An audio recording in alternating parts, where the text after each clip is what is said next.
Hello दोस्तों, स्वागत है आपका हमारे चैनल बायोटेक विजन में। तो जैसा कि आप लोगों ने 2 चैप्टर पूरी तरीके से कंप्लीट कर लिए हैं। पहला चैप्टर जो हमारा था जीवों में जनन कक्षा 12वीं की, और दूसरा था हमारा कोशिकाओं में लैंगिक जनन। ये हमारा दोनों चैप्टर पूरी तरीके से कंप्लीट हो चुका है। अब दोनों चैप्टर कंप्लीट हो गया तो हमारा आता है तीसरा चैप्टर, यानी जो कि है मानव जनन। अब हम पढ़ेंगे न्यू चैप्टर यानी तीसरा चैप्टर जो है मानव जनन।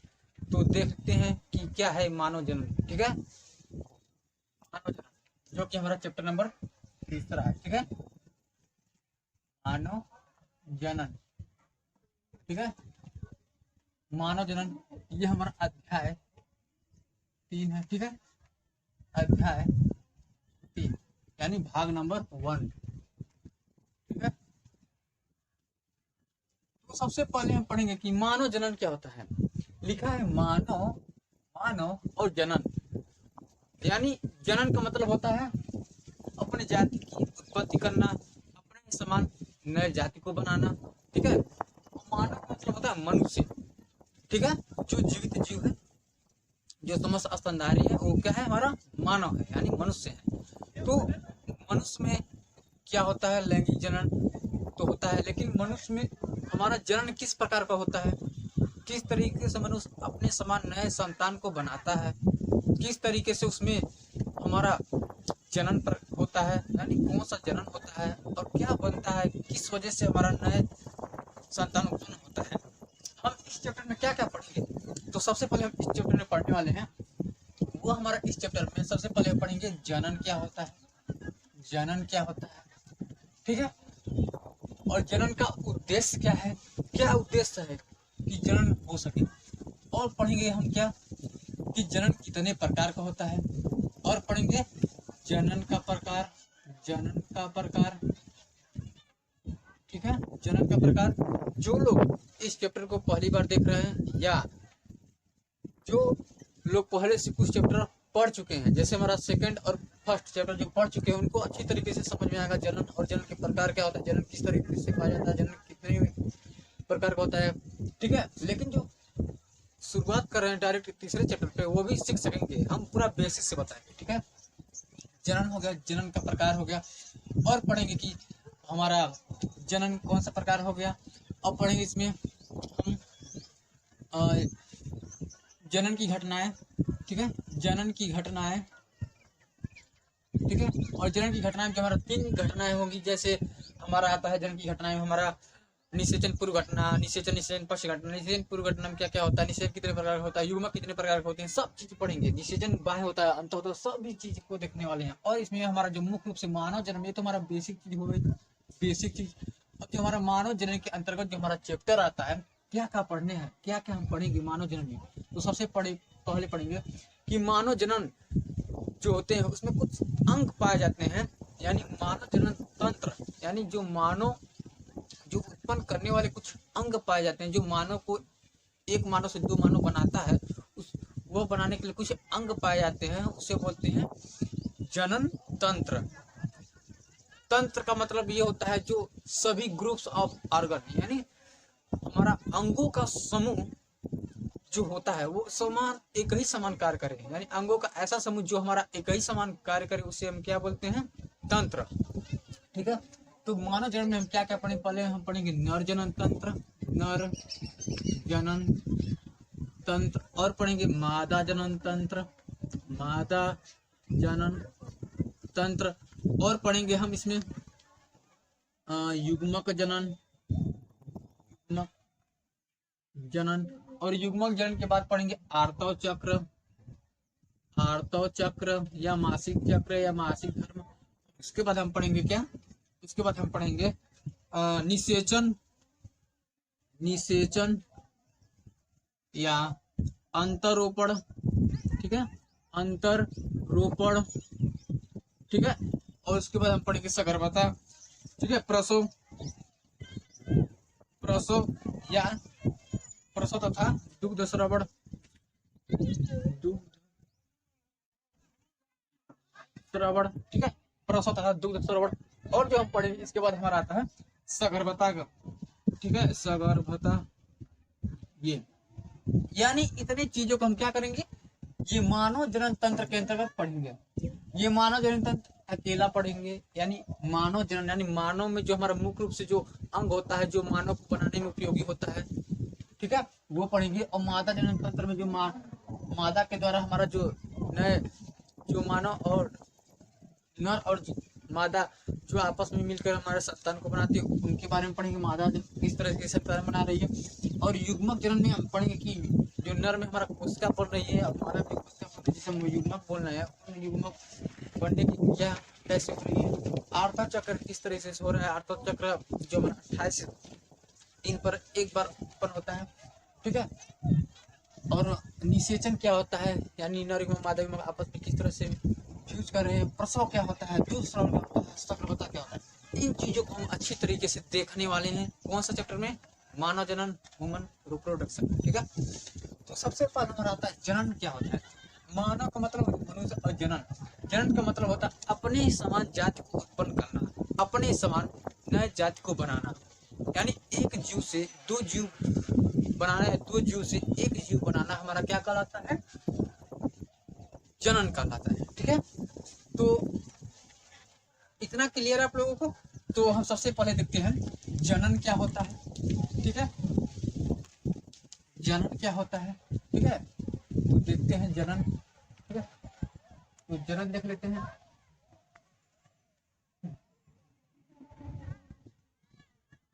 तो सबसे पहले हमारा जो जनन होता है, यह मुख्य रूप से दो प्रकार का होता है। दो प्रकार का होता है, जिसे हम बोलते हैं फर्स्ट जो हमारा होता है वो होता है अलैंगिक जनन। अलैंगिक जनन। और जो सेकेंड होता है, यानी जो दूसरा जनन होता है, उसे बोलते हैं लैंगिक जनन। लैंगिक जनन।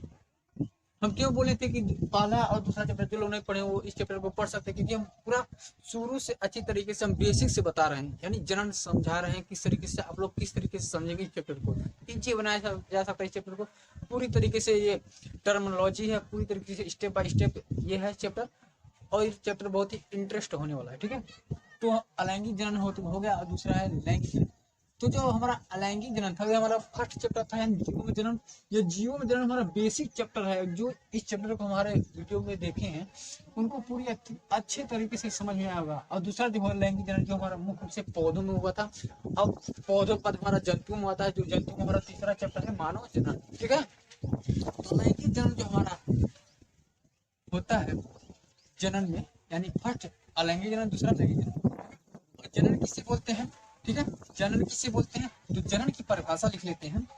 जनन, जनन का अपने समान क्या लिख लेते हैं, अपने ही समान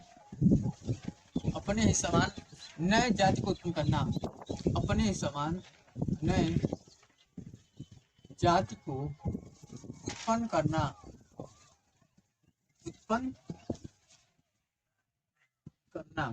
ठीक है। अपने समान कौन सा नए जाति को उत्पन्न करना क्या कहलाता है, जनन कहलाता है। और जनन जो हमारा मुख्य रूप से दो प्रकार का होता है।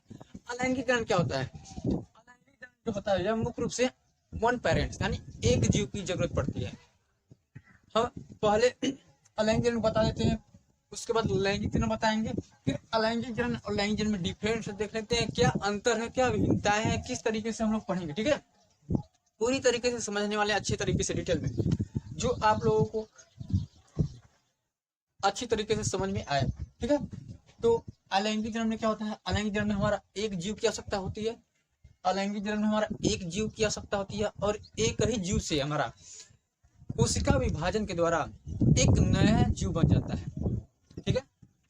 यानी एक जीव की आवश्यकता होती है, और एक जीव की जो हमारा अनुवांशिक पदार्थ होते हैं वो उनसे उत्पन्न जो संतान होते हैं उनमें पहुंचते हैं। यानी अपने जो संतान का अनुवांशिक पदार्थ होता है वो जनक के अनुवांशिक पदार्थ के बिल्कुल समान होता है। इसलिए हम बोलते हैं अनुवांशिक लक्षण तो जनक से संतान में तो समान है, लेकिन जो संतान जो जनक के समान है, इसके कारण हम बोलते हैं क्लोन। क्लोन क्यों बोलते हैं, क्योंकि अनुवांशिक लक्षण जनक से और जो बाह्य लक्षण आंतरिक लक्षण सब पूरे क्या होते हैं, समान होते हैं, ठीक है।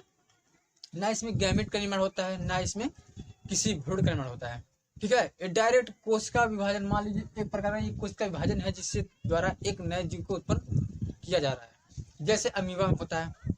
और भी हमारा जैसे विखंडन में आता है हमारा एक स्पाइरो वगैरह जो खंडों खंडों में बट जाता है और प्रत्येक खंड एक नया जीव को बनाता है। अब आता है हमारा लैंगिक जनन। लैंगिक जनन क्या होता है? लैंगिक का मतलब होता है दो जीव, तो जिसमें दो जीव भागीदारी हो, वो भी दो जीव कौन से? विपरीत जीव, एक नर होता है और दूसरा मादा। इन दोनों नर और मादा में क्या बनते हैं? हमारा युग्मक बनते हैं, ठीक है, युग्मक बनते हैं और युग्मक से हमारा जो बनते हैं उन युग्मक को बोलते हैं नर में शुक्राणु और मादा में होते हैं अंडाणु। जो हमारा अर्धसूत्रीय विभाजन के द्वारा यह युग्मक बनते हैं और युग्मक जो होते हैं वो हमारा क्या होते हैं? हाफ क्रोमोसोम होते हैं, यानी हेप्लॉइड होते हैं, अगुणित होते हैं, ठीक है। और इनसे जो उत्पन्न संतति होते हैं ये क्या होते हैं? इनसे जो उत्पन्न संतति होते हैं ये अपने माता के ना पूर्ण से समान, ना ही पिता के पूर्ण से समान, यानी इन दोनों के मध्य होते हैं। इसलिए इसमें अनुवांशिक लक्षण पाए जाते हैं और साथ ही इसमें अनुवांशिक विभिन्नताएं भी पाई जाती हैं जो जैव विकास के लिए संपन्न होती हैं। अब देखेंगे कि जनन का उद्देश्य क्या है। तो जनन एक प्रकार का क्या है? जनन एक प्रकार का हमारा कौन सा क्रिया है? जनन, यानी जो जीव अपने समान जो उत्पन्न कर रहा है वो जनन कौन सा प्रक्रिया है? जनन एक जीव का जैविक प्रक्रिया है। जनन जीवों का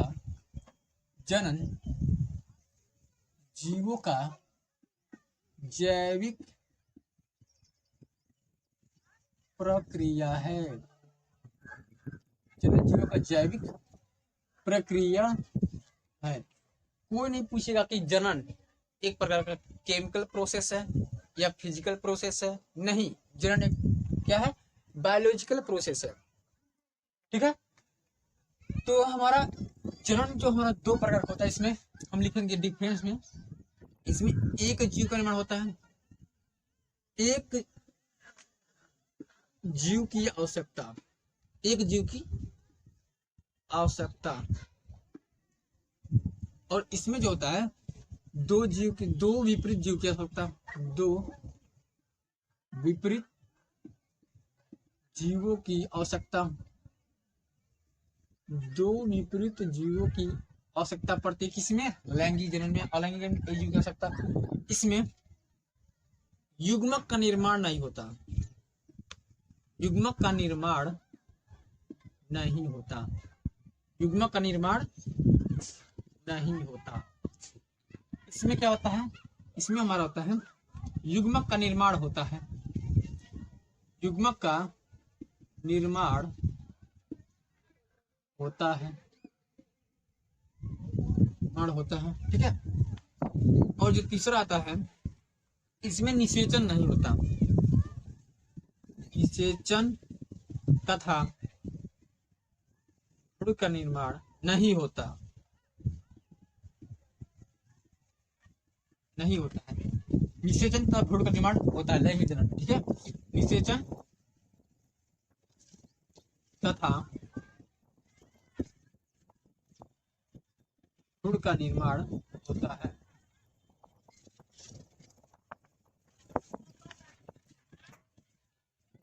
निर्माण होता है, ठीक है। और जो चौथा हमारा आता है, चौथा है, इसमें आनुवांशिक विभिन्नता उत्पन्न होती है। आनुवांशिक विभिन्नताएं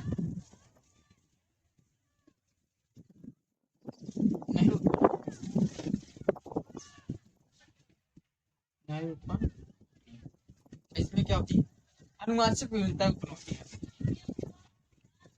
आनुवांशिक विभिन्नताएं, आनुवांशिक विभिन्नताएं उत्पन्न होती हैं,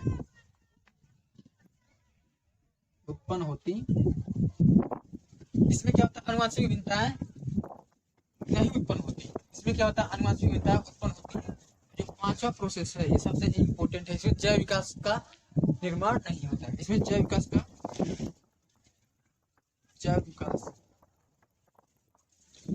का निर्माण संभव नहीं है, जैव विकास का निर्माण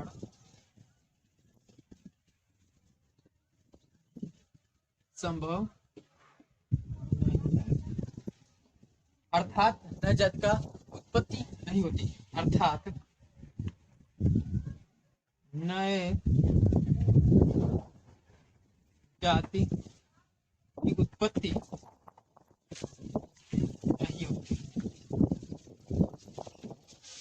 नहीं होती। इसमें है जैव विकास का निर्माण संभव होता है, जैव विकास का निर्माण संभव होता है, जैव विकास का निर्माण,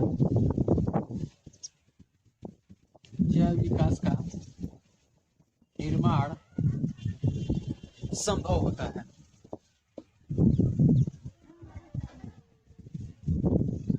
अर्थात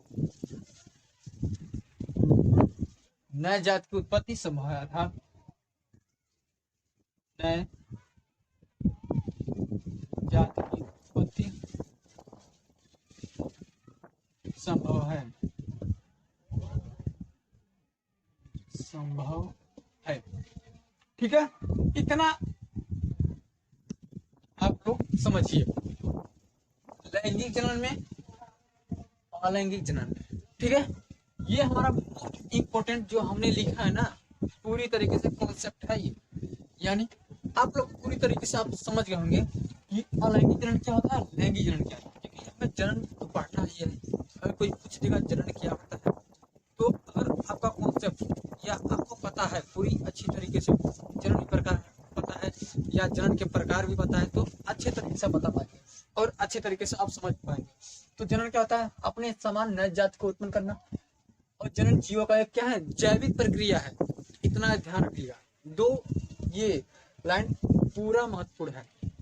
और जनन होता कितना प्रकार के होता है, दो प्रकार के, फर्स्ट अलैंगिक जनन और सेकंड लैंगिक जनन। अलैंगिक जनन में जो एक ही जीव की आवश्यकता होती है, जैसे मान लेते हैं हमारा क्या है, एक हमारा अमीबा है। अमीबा क्या करता है, अमीबा अपना केंद्रक का विभाजन करता है और केंद्रक से क्या करता है, कोशिका द्रव्य का विभाजन करके एक नया जीव को उत्पन्न कर देता है। ठीक है, यानी जो अमीबा जो जनक कोशिका है, उनसे जो कोशिका विभाजन के द्वारा जो पुत्री कोशिका यानी जो संतान उत्पन्न हो रहा है, उसमें जो जनक का आनुवंशिक लक्षण और जो हमारा डीएनए आरएनए जो भी आनुवंशिक पदार्थ है, वो उनके संतान में उत्पन्न हो रहे हैं। यानी सेम जनक और संतान आपस में समान है, यानी इसमें नए जाति का संभव नहीं है। और आनुवंशिक भिन्नताएं भी उत्पन्न नहीं होती, और इसमें युग्मक का निर्माण नहीं होता, ये सबसे इम्पोर्टेंट। और इसमें निषेचन नहीं होता, ना ही भ्रूण का निर्माण होता है। ठीक है, भ्रूण का निर्माण नहीं होता। और इसमें क्या है, जैव विकास का निर्माण संभव नहीं है। अलैंगिक जनन में क्या होता है, दो विपरीत जीवों की आवश्यकता होती है। कौन कौन दो विपरीत जीव, विपरीत जीव हमारा होता है नर और एक होता है मादा। ठीक है, नर और मादा विपरीत जीव, और इसमें युग्मक का निर्माण होता है। और जो तीसरा है, इसमें निषेचन भ्रूण का निर्माण होता है।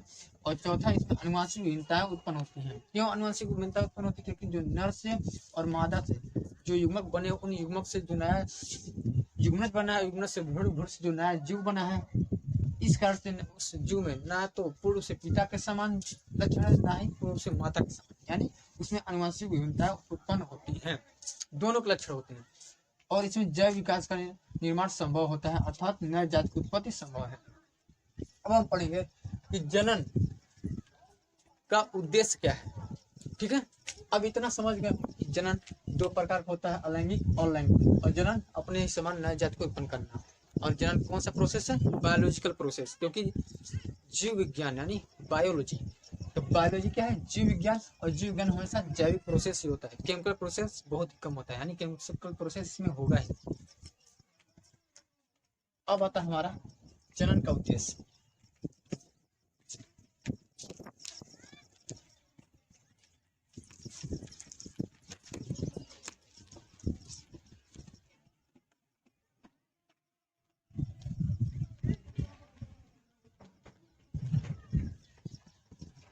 अब हमारा आता है जनन का उद्देश्य।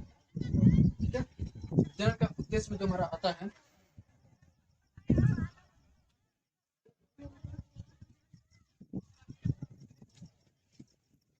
जनन का उद्देश्य, जनन का उद्देश्य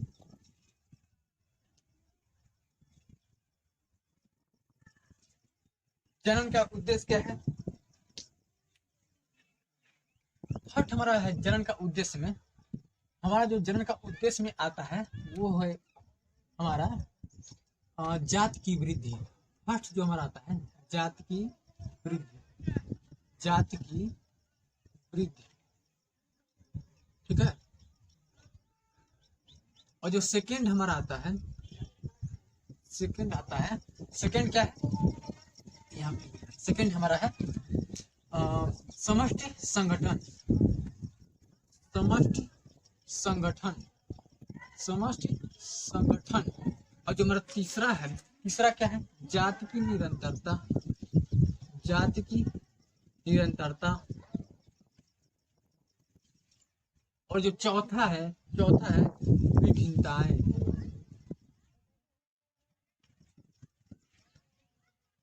अब आप लोगों से कुछ कुछ समझ में आया होगा आप लोगों को, क्योंकि विभिन्नताएं इसमें देखेंगे कि अलैंगिक जनन में क्या हो रहा है, विभिन्नता उत्पन्न नहीं होता है। और जाति की निरंतरता किसमें बनी हुई है? लैंगिक जनन में, ठीक है। अब आप लोगों को कुछ वर्ड इसमें से कुछ समझ में आया होगा, क्योंकि लैंगिक जनन में जो हमने बताया था कि हमारा दो प्रकार का होता है। तो हमारा सबसे पहले आता है जनन का उद्देश्य। तो जनन का उद्देश्य क्या है? पहला जात की वृद्धि, क्योंकि जनन जब एक से दो जीव बनाता है, यानी एक जीव जो जनन करता है या दो जीव जनन करता है तो एक नया जीव उत्पन्न होता है। तो हमारा क्या होता है, यानी एक जीव जो नया जीव को उत्पन्न करता है तो उससे हमारा क्या होता है? जात की संख्या में वृद्धि होती है, ठीक है। अपने समान संतान उत्पन्न करने से जात की संख्या में वृद्धि होती है। जाहिर सी बात है, अगर एक फैमिली है, एक फैमिली 5 लोग हैं, तो 5 लोगों में से अगर 2 लोग एक एक संतान उत्पन्न किए हैं तो जाहिर सी बात है हमारा 7 परिवार होगा, यानी 7 फैमिली हो जाएगी। सॉरी 7 परिवार नहीं होगा, 7 लोगों का ये फैमिली हो जाएगी, यानी जात की वृद्धि तो हुई ना। और दूसरा था समष्टि संगठन। और एक फैमिली में भिन्न भिन्न आयु वर्ग वाले होते हैं, यानी कोई 15 वर्ष का होता है, कोई 14 वर्ष का होता है, कोई 25 साल का होता है, कोई 49 साल का होता है, कोई 60 साल का होता है। यानी एक समष्टि, समष्टि मतलब जीवों का समूह। एक व्यष्टि होता है, एक जीव, जैसे हम है तो हम क्या है? व्यष्टि हैं। और जब हम क्या है? व्यष्टि, यानी हम एक जीव हैं और एक से ज्यादा जीव हो जाएंगे, यानी जब एक व्यष्टि से ज्यादा व्यष्टि हो जाएंगे तो उन व्यष्टि को मिला देंगे तो क्या हो जाएगा? समष्टि हो जाएगा। और समष्टि से हमारा क्या होता है? भिन्न भिन्न आयु वर्ग वाले जीवों से हमारा समष्टि का निर्माण संगठन होता है। और जात की निरंतरता क्या होता है? जीवों के, यानी नए संतान को उत्पन्न करने से हमारा जात की निरंतरता बनी रहती है, यानी जनन के माध्यम से ही हमारा जात की निरंतरता बनी रहती है। अगर जनन ना होता तो हमारा जात की निरंतरता नहीं बन पाती। आज भी कोई इस धरती पर कोई जीवित नहीं रह पाता अगर जनन ना होता तो, चाहे छोटा जीव हो चाहे बड़ा जीव हो।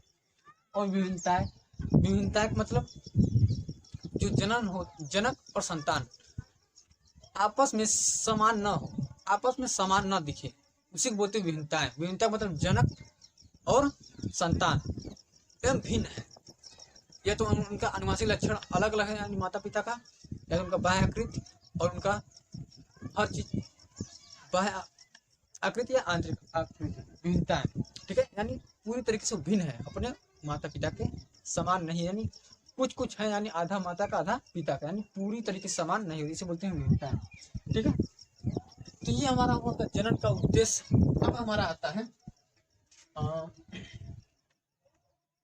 अब पढ़ेंगे हम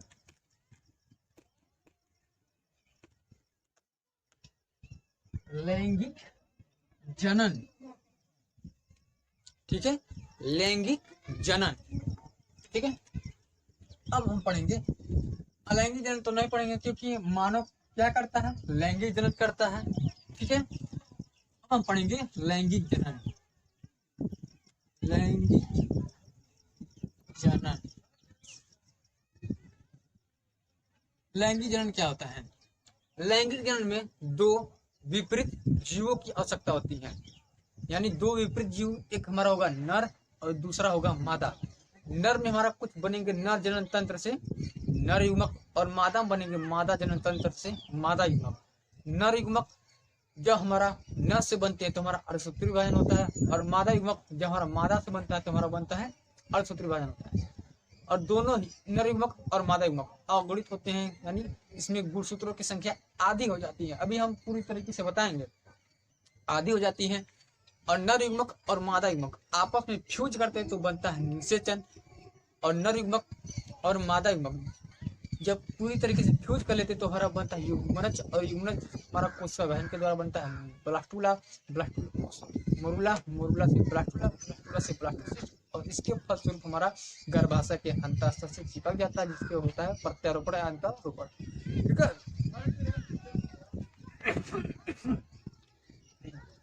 तो अलैंगिक जनन क्या है?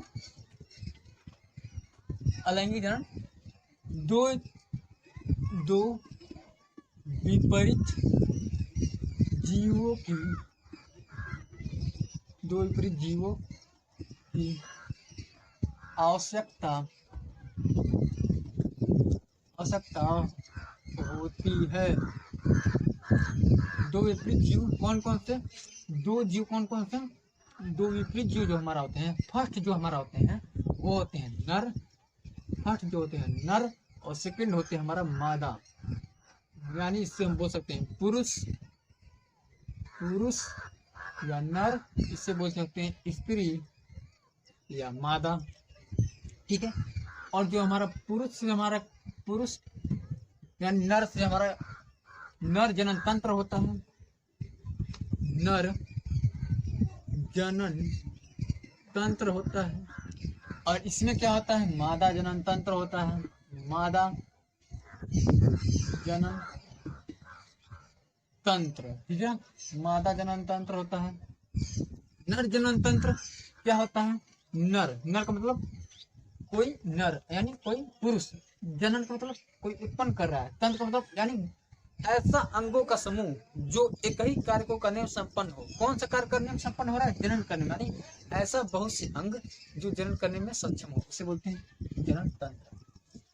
इन नर जनन तंत्र में हमारा बनेगा युग्मक। क्या बनेगा? युग्मक बनेगा, और इसमें भी बनेगा, क्या बनेगा? युग्मक। और नर जनन तंत्र है तो नर में बनेगा नर युग्मक, और मादा जनन तंत्र है तो मादा में बनेगा मादा युग्मक। ठीक है, और जब मादा जनन तंत्र से मादा जनन तंत्र कौन होता है? मादा जनन तंत्र होता है हमारा कौन सा? हमारा मुख्य रूप से होता है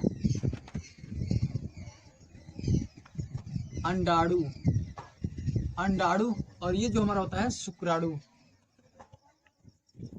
ये होता है अंडाशय, ये होता है अंडाशय, यानी मादा जनन तंत्र यानी अंडाशय मुख्य रूप से होता है।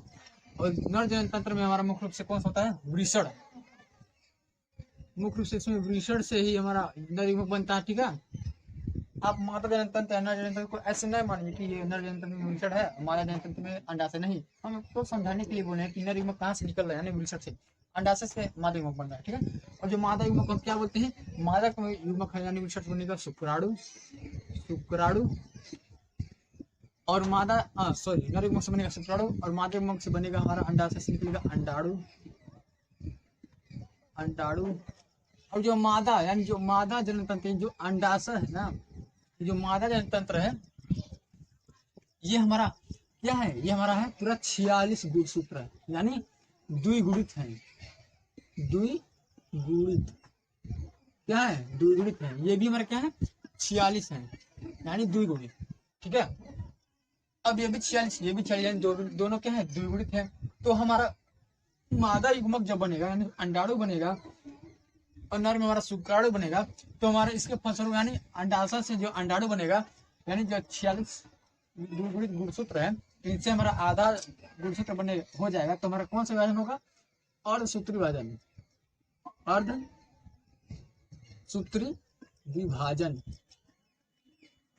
अर्धसूत्री विभाजन। यानी जब भी युग्मक का निर्माण होता है तो हमेशा अर्धसूत्री विभाजन नहीं होता है, ये हमेशा ध्यान में रखिएगा। यानी जब भी युग्मक का निर्माण होता है, चाहे नर युग्मक हो, चाहे मादा युग्मक हो, चाहे शुक्राणु हो, चाहे अंडाणु, जो भी हमारा अंडाशय से या वृषण से या नर जनन से या मादा जनन से जो भी हमारा युग्मक बन रहे हैं, उन युग्मक बनने में हमारा अर्धसूत्री विभाजन होता है। अर्धसूत्री विभाजन से हमारा गुणसूत्रों की संख्या आधी हो जाती है, जो 46 है, इससे हमारा हो जाएगा 23 गुणसूत्र। 23 जिसको हम क्या बोलेंगे? 23 को अगुणित गुणसूत्र। ठीक है, यानी ये भी n है ठीक है, ये भी n है और हमारा ये भी n है, मान लेते हैं ये भी n है, ये भी n है, ठीक है, सॉरी 2n है और ये भी 2n है। 2n से एक निकलेगा इसमें से n और इसमें से एक निकलेगा n, ठीक है। ये भी हमारा क्या है, अगुणित संरचना है, अगुणित संरचना है, ठीक है, अगुणित है, यानी ये भी हमारा क्या है, हाफ क्रोमोसोम। कितना है, हाफ क्रोमोसोम, ठीक है। अब नर युग्मक यानी शुक्राणु और मादा युग्मक अंडाणु आपस में क्या करेंगे, आपस में हमारा फ्यूज करेंगे, यानी संलयित होंगे। क्या होंगे, संलयित, संलयित हो गए तो हमारा क्या बनेगा, युग्मनज, यानी जाइगोट, ठीक है, यानी फ्यूज करेंगे, फ्यूज करेंगे तो हमारा बनेगा जाइगोट यानी युग्मनज। और युग्मनज क्या है, यानी n और n यानी 23 क्या हो जाएगा हमारा 46, यानी 2n। 2n का मतलब हमारा हो जाएंगे द्विगुणित, द्विगुणित, ये हो जाएंगे द्विगुणित। अब समझ में आया, द्विगुणित का मतलब 2n। युग्मनज हमेशा क्या होता है, द्विगुणित होता है, और जो युग्मक होता है, युग्मक होता है हमेशा क्या होता है, अगुणित होता है। क्यों अगुणित होता है, क्योंकि इसमें अर्धसूत्री विभाजन होता है। और जो हमारा युग्मक है, युग्मनज है, इसमें क्या होता है, ये दोनों युग्मक आपस में जुड़ जाते हैं, यानी संलयित हो जाते हैं, जिसके फलस्वरूप बनता है हमारा द्विगुणित युग्मनज। और युग्मनज क्या करता है, युग्मनज आगे विकसित होकर क्या बनाता है, मोरूला, मोरूला बनाता है, मोरूला। इसके बाद क्या बनाता है, ब्लास्टूला, ब्लास्टूला, ब्लास्टूला, ब्लास्टूला के बाद क्या बनाता है, ब्लास्टूला के बाद हम इस तरीके से प्रोसीड कर सकते हैं, ठीक है। ब्लास्टूला, ब्लास्टूला के बाद बनाता है ब्लास्टोसिस्ट, ब्लास्टोसिस्ट, ब्लास्टोसिस्ट। जैसे ब्लास्टोसिस्ट बनता है तो गर्भाशय के अंत स्तर से ये चिपक जाता है, जिससे भ्रूण का निर्माण होता है। और ब्लास्टोसिस्ट से क्या निर्माण होता है, भ्रूण का निर्माण होता है, भ्रूण, और भ्रूण से क्या बनता है हमारा, नया जीव। क्या बनता है, नया जीव।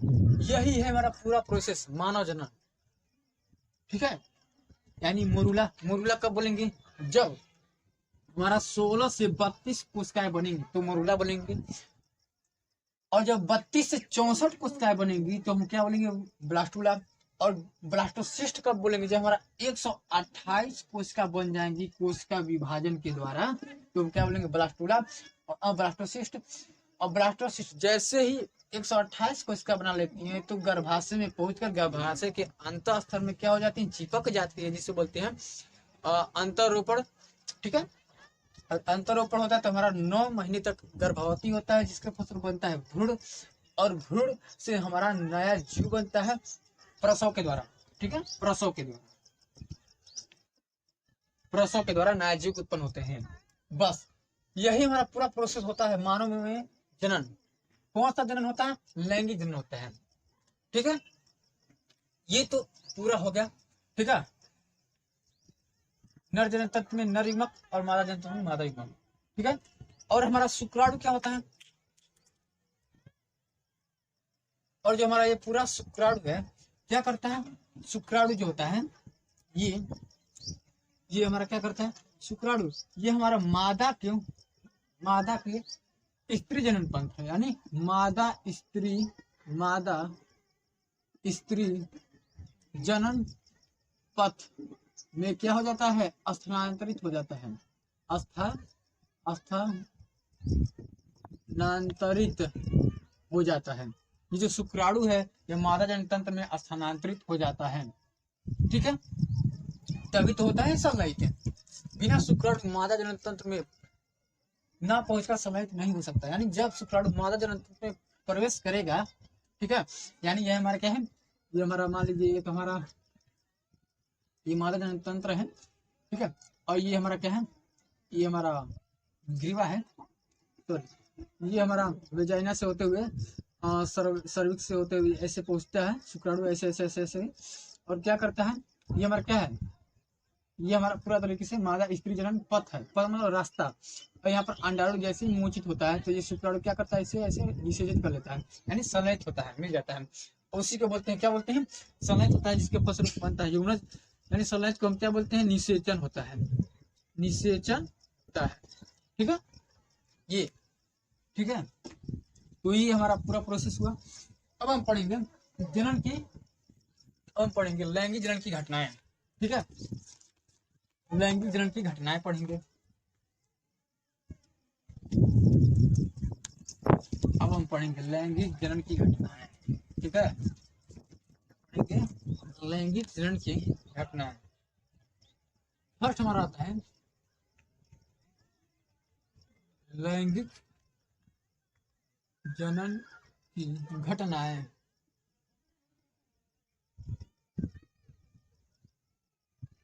लैंगिक जनन में होने वाली घटना को 3 अवस्थाओं में बांटा गया है। कौन कौन सा अवस्था है? फर्स्ट हमारा आता है निषेचन पूर्व घटना। फर्स्ट हमारा आता है निषेचन पूर्व घटना। और जो सेकंड आता है वो होता है निषेचन, निषेचन। और जो थर्ड आता है उसे बोलते हैं निषेचन पश्च घटना, निषेचन पश्च घटना, पश्च घटना। निषेचन पूर्व घटना में क्या आता है, निषेचन पश्च घटना में क्या आता है, निषेचन में क्या आता है, निषेचन पूर्व घटना में हमारा आता है युग्मक जनन, युग्मक जनन। और क्या आता है, युग्मक स्थानांतरण, युग्मक स्थानांतरण, युग्मक स्थानांतरण। ठीक है, युग्मक स्थानांतरण। और निषेचन क्या होता है हमारा, नर व मादा युग्मक का संलयन, नर व मादा युग्मक का संलयन, इसे क्या बोलते हैं, निषेचन। निषेचन पश्च घटना में क्या होता है, युग्मनज का निर्माण होता है, युग्मनज। ठीक है, और युग्मनज से क्या बनता है, भ्रूण। और भ्रूण से क्या बनता है, नया संतान, नया संतान। ये अब हम पढ़ेंगे कि युग्मक जनन क्या होता है। ठीक है, युग्मक जनन क्या होता है। ठीक है, युग्मक जनन क्या होता है, युग्मक जनन क्या होता है, देखते हैं। युग्मक जनन, युग्मक, युग्मक जनन का मतलब होता है उत्पत्ति, युग्मक का मतलब नर युग्मक या मादा युग्मक, यानी शुक्राणु या अंडाणु। यानी नर युग्मक, युग्मक बनने की क्रिया को क्या बोलते हैं, युग्मक बनने की क्रिया को, प्रक्रिया को युग्मक जनन कहते हैं, युग्मक जनन कहते हैं, युग्मक जनन कहते हैं। ठीक है, और जो हमारा नर में होता है, नर में क्या होता है और मादा में क्या होता है, नर में हमारा होता है शुक्राणु, मादा में होता है अंडाणु। ठीक है, यानी युग्मक बन गया। और जब नर से नर युग्मक बन रहा है तो हम क्या बोलेंगे, शुक्र जनन, शुक्र जनन। ऐसे बोलते हैं अंड जनन, यानी मादा से जब अंडाणु निर्माण होगा तो हम बोलेंगे अंड जनन, अंड जनन। और ये सभी बनने की क्रिया को क्या बोलते हैं, युग्मक जनन। यानी युग्मक बन रहा है ना, युग्मक बन रहा है तो हम क्या बोलेंगे, युग्मक जनन। अगर नर में शुक्राणु का बन रहा है तो शुक्राणु बनने की जो युग्मक की प्रक्रिया उसे बोलते हैं शुक्र जनन। और अंडाणु बनने की क्रिया जो अंड जनन, जो हमारा मादा युग्मक में बन रहा है। ठीक है, अब हमारा इसके बाद आता है युग्मक स्थानांतरण। ठीक है, युग्मक स्थानांतरण, युग्मक स्थानांतरण आता है। क्या आता है, युग्मक स्थानांतरण, युग्मक स्थानांतरण। युग्मक स्थानांतरण क्या होता है, युग्मक स्थानांतरण यानी नर व मादा युग्मक एक दूसरे के निकट आते हैं, नर व मादा युग्मक, नर व मादा युग्मक आपस में मादा युग्मक का निकट होना, निकट नर और मादा युग्मक का निकट होना क्या होता है, युग्मक स्थानांतरण होता है। और नर में जो हमारा युग्मक होता है, नर में जो हमारा नर युग्मक क्या होता है, नर युग्मक जो हमारा होता है ये होता है शुक्राणु, शुक्राणु। और शुक्राणु क्या होते हैं, हमारा चल होते हैं, चल होते हैं। क्यों चल होते हैं, क्योंकि इसमें क्या पाए जाते हैं, कशाभिका पाए जाते हैं जो चलने में सहायता करती हैं, ठीक है। और पूंछ भी होते हैं। और मादा क्या होती हैं, मादा युग्मक, मादा युग्मक ये अंडाणु होती हैं। और अंडाणु क्या होते हैं, अचल होती हैं। और इसमें कशाभिका नहीं पाई जाती, इसमें पाई जाती है, ठीक है। और नर युग्मक शुक्राणु यानी चल होते हैं, यानी इसमें कशाभिका पाई जाती है। तो जाहिर सी बात है नर युग्मक की चल कर कहाँ पर आएगा, मादा युग्मक तक, ठीक है। यानी जो हमारा ये क्या है, ये हमारा गर्भाशय, ये मादा जनन तंत्र है, ये हमारा गर्भाशय है। और जैसे ही इस मादा जनन तंत्र स्त्री जनन पथ पे जैसे हमारा ये शुक्राणु ऐसे आएगा और जब यहाँ पर ऐसे पहुंचेगा तो जाहिर सी बात है यहाँ पर अंडा से मोचित हो गया, मोचित जैसे ही अंडा से होता है तो जाहिर सी बात है ये शुक्राणु एक दूसरे, शुक्राणु और अंडाणु आपस में क्या होते हैं, निकट आते हैं। यानी युग्मक क्या हो रहे हैं, स्थानांतरण हो रहे हैं, ठीक है। अब इसके बाद हमारा आता है निषेचन। क्या होता है निषेचन, निषेचन क्या होता है,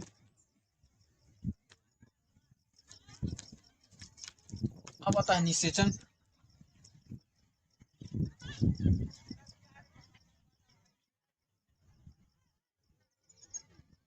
निषेचन क्या होता है, यानी नर व मादा युग्मक का संलयन, नर व मादा युग्मक का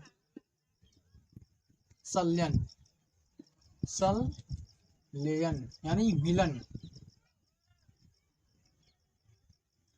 नर व मादा युग्मक का मिलन, ठीक है। जैसे कि हमारा ये गर्भाशय है, यह मादा जनन तंत्र है, ठीक है ये। और जैसे ही हमारा ये शुक्राणु ऐसे आते हैं और अंडाशय से एक अंडा एक मोचित हुआ और शुक्राणु ऐसे आते थे, ये अंडाणु के अंदर क्या हुआ, इसके न्यूक्लियस चले गए, ठीक है। यानी अंडाशय पूरी तरीके से क्या हुए, फ्यूज हो गए, ठीक है। तो ये हमारा क्या हुआ, निषेचन हुआ ना। यानी नर युग्मक मादा युग्मक से क्या हुए, आपस में मिल गए। यानी नर युग्मक यानी शुक्राणु का न्यूक्लियस जो है वो मादा युग्मक के अंडाशय में यानी अंडाशय में पहुंच गया, इसे बोलते हैं निषेचन। निषेचन के बाद हमारा क्या होता है, निषेचन पक्ष घटना अब आता है, ठीक है। निषेचन पक्ष घटना में आता है, ठीक है। निषेचन पक्ष घटना, निषेचन पक्ष घटना, पक्ष घटना आता है। निषेचन पक्ष घटना में क्या होता है, निषेचन पक्ष घटना में जो हमारा आता है, निषेचन के बाद होने वाली समस्त घटना निषेचन पक्ष घटना कहलाती है। यानी जो हमारा अंडाणु और शुक्राणु आपस में मिले हैं उससे मिलने से हमारा क्या बनता है, कोशिका का विभाजन, ठीक है।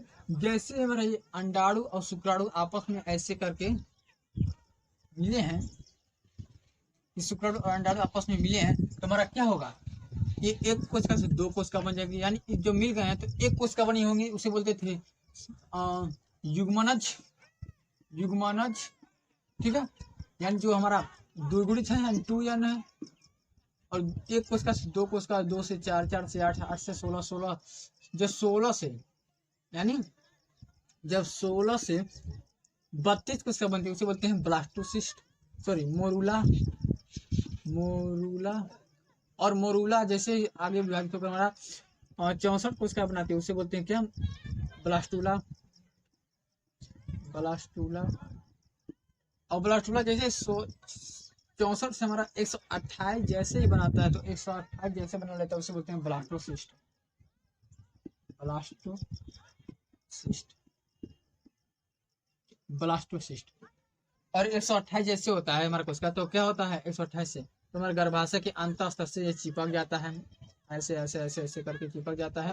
और चिपक क्या बनाता है, एक हमारा पूरा प्यारा सा भ्रूण बनाता है। और भ्रूण जब हमारा 9 महीने तक पूरा गर्भवती होता है यानी 9 मंथ के बाद हमारा पूरी तरीके से परिपक्व मेच्योर हो जाता है। और मेच्योर होने के बाद हमारा घर प्रसव होता है, ठीक है, प्रसव होता है। और प्रसव से हमारा क्या हो जाता है, एक नया शिशु का उत्पन्न होता है, ठीक है। ये हमारा होता है निषेचन पक्ष घटना, ठीक है।